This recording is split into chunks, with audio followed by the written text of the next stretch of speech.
প্রশাসনিক নির্দেশকে বুড়ো আঙুল দেখিয়ে গভীর সমুদ্রে মাছ ধরতে যাওয়ার ফল হাতে হাতে পেল বাবা মহেশ্বর নামক একটি ট্রলার।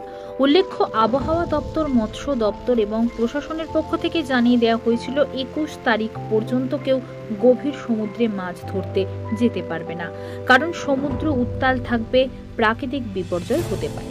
কিন্তু সেই নির্দেশকে বুড়ো আঙুল দেখিয়ে গভীর সমুদ্রে বাবা মহেশ্বর নামক একটি ট্রলার জম্বুদ্বীপ থেকে প্রায় 55 কিলোমিটার দূরে অর্থাৎ কাকদ্বীপ থেকে প্রায় 150 কিলোমিটার দূরে প্রচণ্ড স্রোতের মধ্যে পড়ে ডুবে যায়।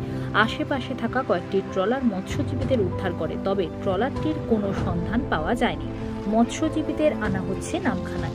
হ্যাঁ, আমাদের কাছে মৎস্য দপ্তর থেকে একটা অ্যালার্ট এসেছিল, মেসেজ এসেছিল যে 21 তারিখ পর্যন্ত কোনো ট্রলার যেন সমুদ্রে মাছ ধরতে না যায়, কারণ সমুদ্র উত্তাল থাকবে।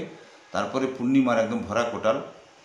তো সমস্ত ট্রলার প্রায় 2000-2500 ট্রলার প্রায় আমাদের এইসব ল্যান্ডিং সেন্টারে দাঁড়িয়ে আছে। নামখানা, সাগর, কাকদ্বীপ, পাথর প্রতিমা সব দাঁড়িয়ে আছে। তো তার মধ্যে বোধহয় 5-7টা ট্রলার আর কয়েকটা ভুটভুটি ওরা বেরিয়ে গিয়েছিল। কাকদ্বীপ থেকে যে একটা ট্রলার বেরিয়ে গিয়েছিল তার নাম হচ্ছে বাবা মল্লেশ্বর। ওই ট্রলারটা জম্বুদ্বীপ থেকে প্রায় 50-55 কিলোমিটার দূরে সমুদ্রে যখন মাছ ধরতে জাল টাল ফেলবে, সেই সময় হঠাৎ একটা রোলিং এসে ওই ট্রলারটা পাল্টি খেয়ে যায়। পাল্টি খেয়ে যাওয়ার সঙ্গে সঙ্গে, যেহেতু দিনের বেলার ঘটনা ঘটেছে, পাশের ট্রলারগুলো ছিল কয়েকটা ট্রলার, তারাই হচ্ছে লোকগুলোকে সব উদ্ধার করে নিয়েছে। তো লোকের কোনো ক্ষতি হয়নি এবং তারা খুব ইনজিওর্ড নয়।